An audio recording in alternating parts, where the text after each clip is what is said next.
But in many cases, chaplains are the only ones that are going to talk to these people and say, how are things going? What can I do for you? Very basic things, basic interactions that most of us get to enjoy on a regular basis, on a daily basis. Chaplains go out to the margins and they find the people that don't have those moments. And in that way, really recognize the humanity of those that most of us ignore.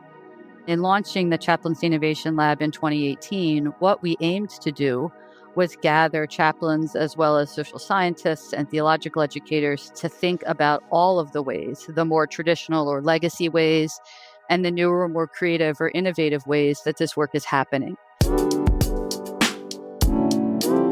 I'm Brandon Vaidyanathan, and this is Beauty at Work, the podcast that seeks to expand our understanding of beauty, what it is, how it works, and why it matters for the work we do.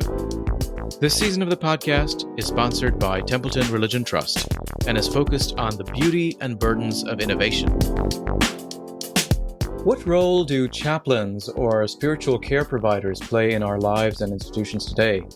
How do they help us navigate questions of meaning and purpose and belonging in a changing society? And how can innovation in chaplaincy and spiritual care respond to the loneliness epidemic and the evolving spiritual needs of our time? Answering these questions are my guests today, Wendy Cadge and Michael Skaggs. Wendy Cadge is president of Bryn Mawr College.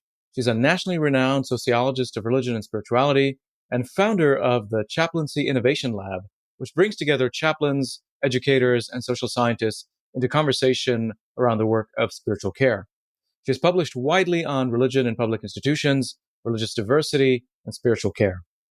Michael Skaggs is Director of Programs and co-founder of the Chaplaincy Innovation Lab, where he oversees education, professional development, and networking initiatives, and hosts the lab's public-facing work.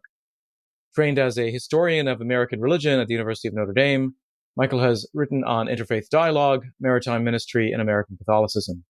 In our conversation, we talk about the origins of the Chaplaincy Innovation Lab, the surprising findings that their research has uncovered, and the innovative models of chaplaincy and spiritual care that are emerging in community settings today. We also explore how chaplains are addressing the loneliness epidemic and why public perceptions of chaplains often miss the mark. Let's get started. All right, Wendy and Michael, thanks for joining us on the podcast. Great to have you here. Good to be here. Thank you for having us, Brendan. Sure. Well, I'm excited to learn more about your work and share it with our listeners and viewers. But before that, could you share a story of beauty, of an encounter with beauty that you've had maybe from your childhoods or your teenage years, something that comes to mind, something that lingers for you? And maybe, Wendy, we'll start with you. When I think about beauty, I think about being outside. And I think about looking at the sky as a child and following stars and being curious about thunderstorms and clouds coming in down the street. And I feel like that has continued now, where if you asked me about a moment of beauty yesterday, I would go to the same kind of motifs. It's been really important to me. Wow, fantastic. Yeah. Michael, do you have something that strikes you? Well, it's hard to compete with nature. Yeah. But, I find myself really touched by those small moments of human interaction that don't take very much time, maybe even didn't take very much thought, but they get at the heart of what it means to connect with someone. And I was reaching over just now because I have this little stone that says peace. I had a colleague who was going through kind of a hard time, and I had sent a message of support, and they mailed me this stone that says peace in the mail and said, that was the right thing at the right time. And I really appreciated that. And so just to have this, it's a rock, but it means a lot, and I have it in view all day. And I think those kinds of moments of interaction are quite beautiful. Yeah. Wow. Thank you. I wonder if in some way that encounter with the stars and even the recognition of the beauty of our human relationships has shaped your social scientific vocations. Would you see a connection there, between this sort of what has moved you, what you found beautiful, and then the research you do?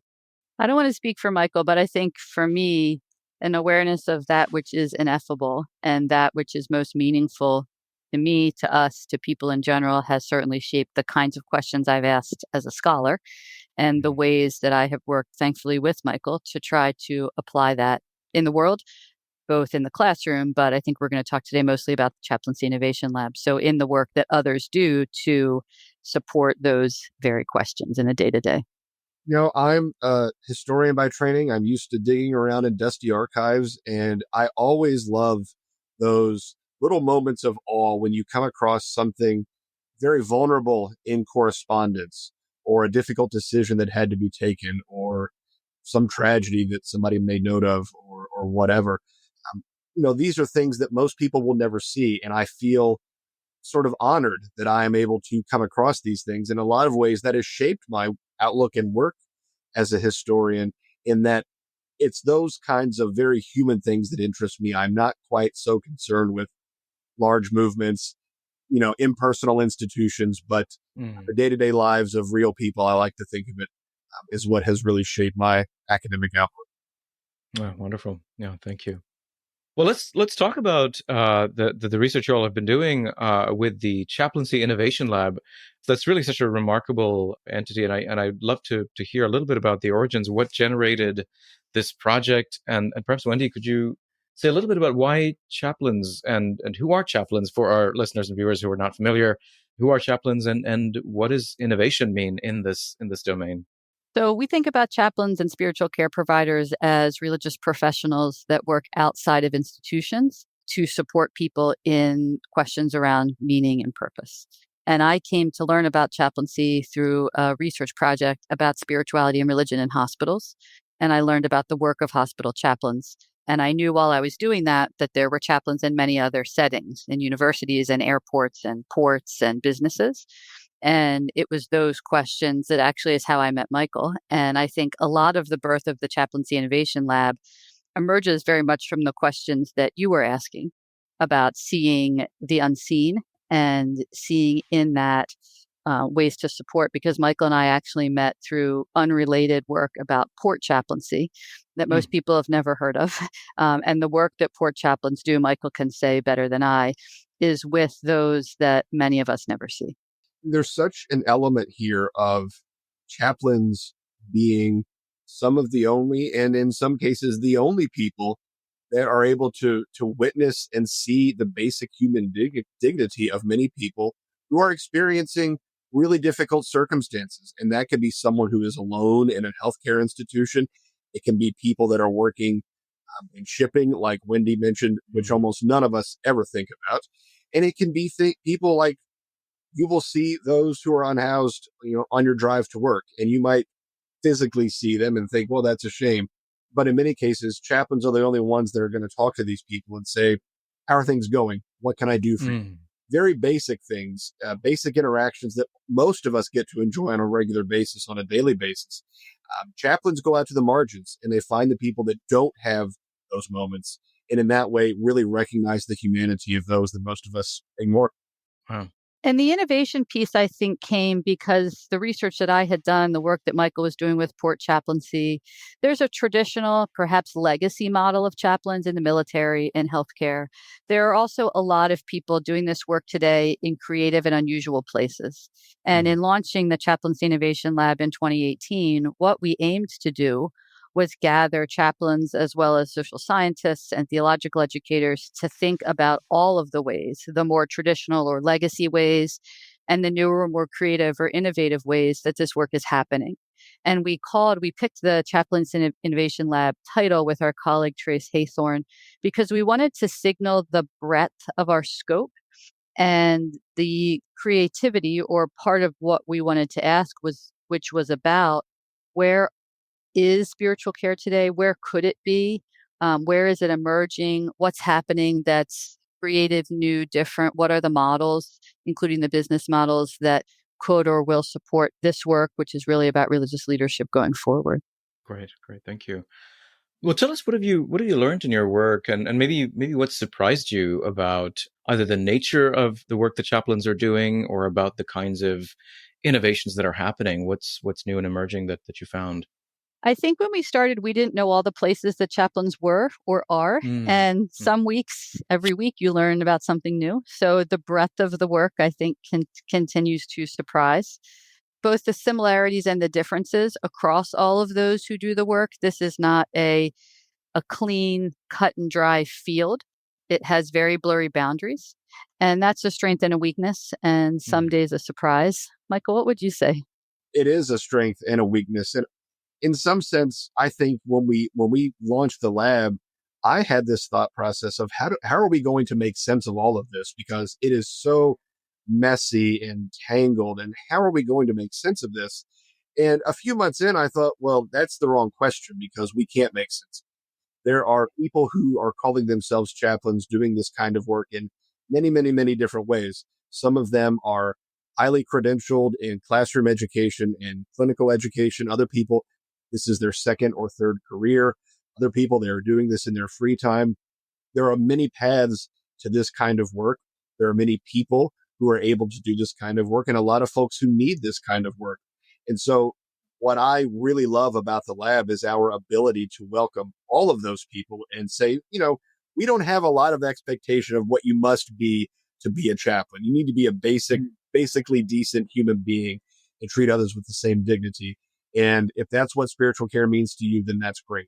So not so much trying to define the field as I think we have sort of a spotlight and a megaphone to say, look where interesting work is being done. And in many cases, when other people see that, they'll say, that's interesting to me too. And then you start to build a critical mass, and all these really interesting. Huh. And when we were setting this up, Michael and I were really thoughtful about what our kind of statement of principles would be, what the boxes are that we're asking people to check to be engaged. And they were very much about what Michael just said, kind of a commitment to others and some basic human dignity. And then we were launching a big tent, and we were trying to bring into conversation a lot of people who were not in conversation. And we've done, gosh, I don't know, Michael, 20, 30 research projects on a whole range of different topics. And our whole reason for being is to understand, communicate some of the best research about what's happening in spiritual and religious life, moral life, around questions of meaning and purpose broadly, but then to translate it as best we can into practical applications. And it's not because we have the answer to the question about life's meaning. It's because I think we both believe in the real applied value of good social, scientific, and historical research, and that we do that research to learn, but we do it always with an eye towards the application. And one of the things that I think is unique about the lab is that I was working on a book about these topics when I met Michael, but the book didn't come out for several years later because I tend not to be very patient. And so while some people like to write the book and then do the application, I think we both saw the need right away that there were a lot of people doing this work. They weren't talking to each other. They, in fact, didn't even know each other. And so we launched the lab as an experiment to see if people wanted to come together and be in conversation and learn from one another. And then we have done, any number of research projects where we're looking at various groups of chaplains, training. We're just finishing up a big project that looks at what we call the demand or need for chaplaincy. A lot of this conversation focuses on the chaplains. And we have tried to turn the lens to ask about those that chaplains serve, because that's actually the goal. And so we learned in that, the fraction of Americans that have contact with chaplains, et cetera, et cetera. So I feel like in every research project, we learn something new and we try to translate. So on our website now, we have case studies that could be used for teaching about how people think about chaplains. We have all different kinds of tools, most of which are freely available to anyone who wants them, that we hope will help to inform the work and inform all of our ways that we wrestle through this life. Okay. Well, thank you. What is just turning to the sort of beauty angle? Like, what is drawing somebody to be a chaplain? What do they find attractive about it? What moves them to commit their time and their energy and their lives in this direction? Do you find any patterns or any types, or what stands out to you there? You want to try, Michael? Yeah. There are as many answers to that question as there are chaplains. Okay. I think one of the most laudable goals of many chaplains is having grown up in some sort of environment where they did not receive the care that they are now giving, or it wasn't being given to other people, whether it's from a religious tradition or an institution or whatever, a real recognition that, hey, people have needs here and they're going unmet, or they're being sidelined, they're being marginalized. And being a chaplain is a way of addressing a lot of those needs. I think chaplaincy is it's the perfect occupation or vocation, however you want to think of it, for empaths. And so when you talk with chaplains, for very many of them, it doesn't take very long until you realize they're sort of chaplaining you in your conversation, even though, you're talking about a conference or something like that. And Uh, that's just the natural mode that they slip into and have a real talent for. and in terms of the need or demand for chaplaincy, how do you see that shifting? I mean, is there, there are a lot of people who have talked about just a growing loneliness crisis and so on. Do you see, an increased demand? Do you see challenges, coming from the realm of AI in terms of replacing this form of connective labor, as Alison Pugh puts it? What are you seeing there? Those are great questions. And part of the way we have thought about chaplaincy is about religious leadership in the future. And so, as the religious landscape is shifting, and in some regions, congregations are closing, we have asked questions about if an individual is going to meet a religious professional, who is that person going to be? And in many cases, it's more likely to be a chaplain than a local clergy person because they don't have a local clergy person. But they might meet a chaplain in the hospital, in the military, when they drop children off in college, et cetera, et cetera. And so part of the question about demand is a question about where one might encounter these people. And our more recent research suggests some pretty big gaps in how chaplains think about their work and how members of the public think about their work, where Hmm. members of the public tend to think about chaplains as being religious with a capital R, Hmm. whereas chaplains tend to describe their work in a much broader kind of conversation about meaning, no matter where that meaning comes from, whether it's in Hmm. nature or from a religious tradition. So we're seeing some gaps in perception and thinking about the work of spiritual care. And we're doing some work now thinking about business models and Hmm. where and how to encounter. So we've shifted the question from demand because it's not clear to me that there's a lot of demand for chaplains per se. I Oh. think there's a lot of opportunity for the work they do. And we have thought a Hmm. lot also about the loneliness epidemic, about the fact that there are chaplains spread across this country in urban and rural areas who have the exact skills to help address that epidemic. But those connections have not necessarily been made. And Hmm. so we're trying to think about the kinds of frameworks, business models, et cetera, that might facilitate and support making those connections in the future. That's the innovation part. Hmm. Not that we Hmm. have the answer, but we see in community chaplaincy, we see in some first responder chaplaincy, some in some workplaces, possibilities. And we wrote a kind of vision statement for the future of chaplaincy and spiritual care in which we think about the audiences or the clients, pick your words, in two ways. It seems like in the United States right now, there are a set of people for whom the word chaplain is familiar. They tend to be people who have experience in more traditional or legacy religious organizations. And there's interest and demand or need or opportunity there. But there's another growing set of people for whom the word chaplain sounds Christian or unfamiliar Hmm. because they didn't grow up in religious contexts, and for Right. whom that frame is never going to be attractive. And Yeah. so we've been thinking, Trace Haythorne and others are working on a project to think about what it looks like to think about this work perhaps in a couple of different languages, because the people perhaps who could benefit from it will only hear it if it's in a language that's familiar to them. Hmm. Michael, do I have it right, or you've been closer to this of late than me?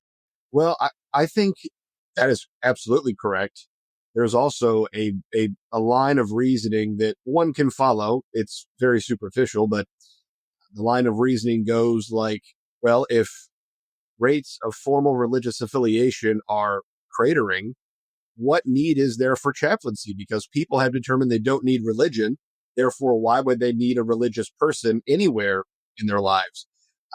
This comes back to what Wendy was saying about pigeonholing chaplains in this capital R religious leadership framework.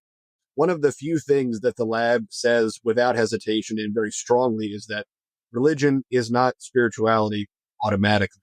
And one does not stop having spiritual needs because they aren't religious, whatever that might mean, or claim some sort of Hmm. formal religious affiliation. And so, in that sense, as rates of formal affiliation decline, this is exactly where the chaplains are positioned to step in because people are not stopping having all the situations Wendy mentioned, changes in family, there's death and there's dying, major life changes they didn't expect, all that kind of thing. And these are things that speak to much deeper needs than something like just, I shouldn't say just, a therapist would speak to or something like that. There are real issues of the human spirit that everyone has. And this is where chaplains are positioned to do the hard work. And Yeah, yeah. interestingly, the data show that. So our colleague Amy Lawton and Michael and I worked with Gallup to do a national survey of the American public to see who had had contact with a chaplain. And when we put our social science hats on and run the regression models, the findings are actually surprising because while we would expect perhaps women, perhaps people of color who tend to be perhaps more religious to have more contact with chaplains, the analyses actually show that there are very few predictors of who has contact with chaplains. So the traditional demographic variables you would expect don't hold up, which supports very much empirically that chaplains do serve everyone. And that was an interesting and perhaps not surprising because we had heard the story, but empirically for those of us who study American religion, surprising finding about what's happening on the ground. Are there any sort of innovative models of chaplaincy, whether it's delivery models that you're finding, or models that are, maybe you think ought to be diffusing more widely or and are facing some challenges? There's a lot out there. It's a pretty unsettled field. So a number Yeah. of groups have attempted a version of 1-800 Dial a Chaplain. That's an interesting model. I'm not aware of a lot of successes, in part because you have to figure out who's willing to pay for 1-800 Dial a Mm. Chaplain. There have been some successes in community chaplaincy for particular groups in particular regions. We ran a grant innovation program. Actually, Michael, do you want to talk about that? Where Mm. the whole point was to introduce chaplains in new possible settings. Yeah, we had support from the Henry Luce Foundation to, no, it was the Revson Family Foundation. Sorry, I misspoke. The Revson Family Foundation to invite organizations to apply for funding to support a chaplain that they didn't already have in the organization. And so this included things like Jewish community foundations, Jewish community organizations. We had one for an addiction services organization. In Wisconsin, we had one that was dedicated to visiting older adults who are living alone, that kind of thing.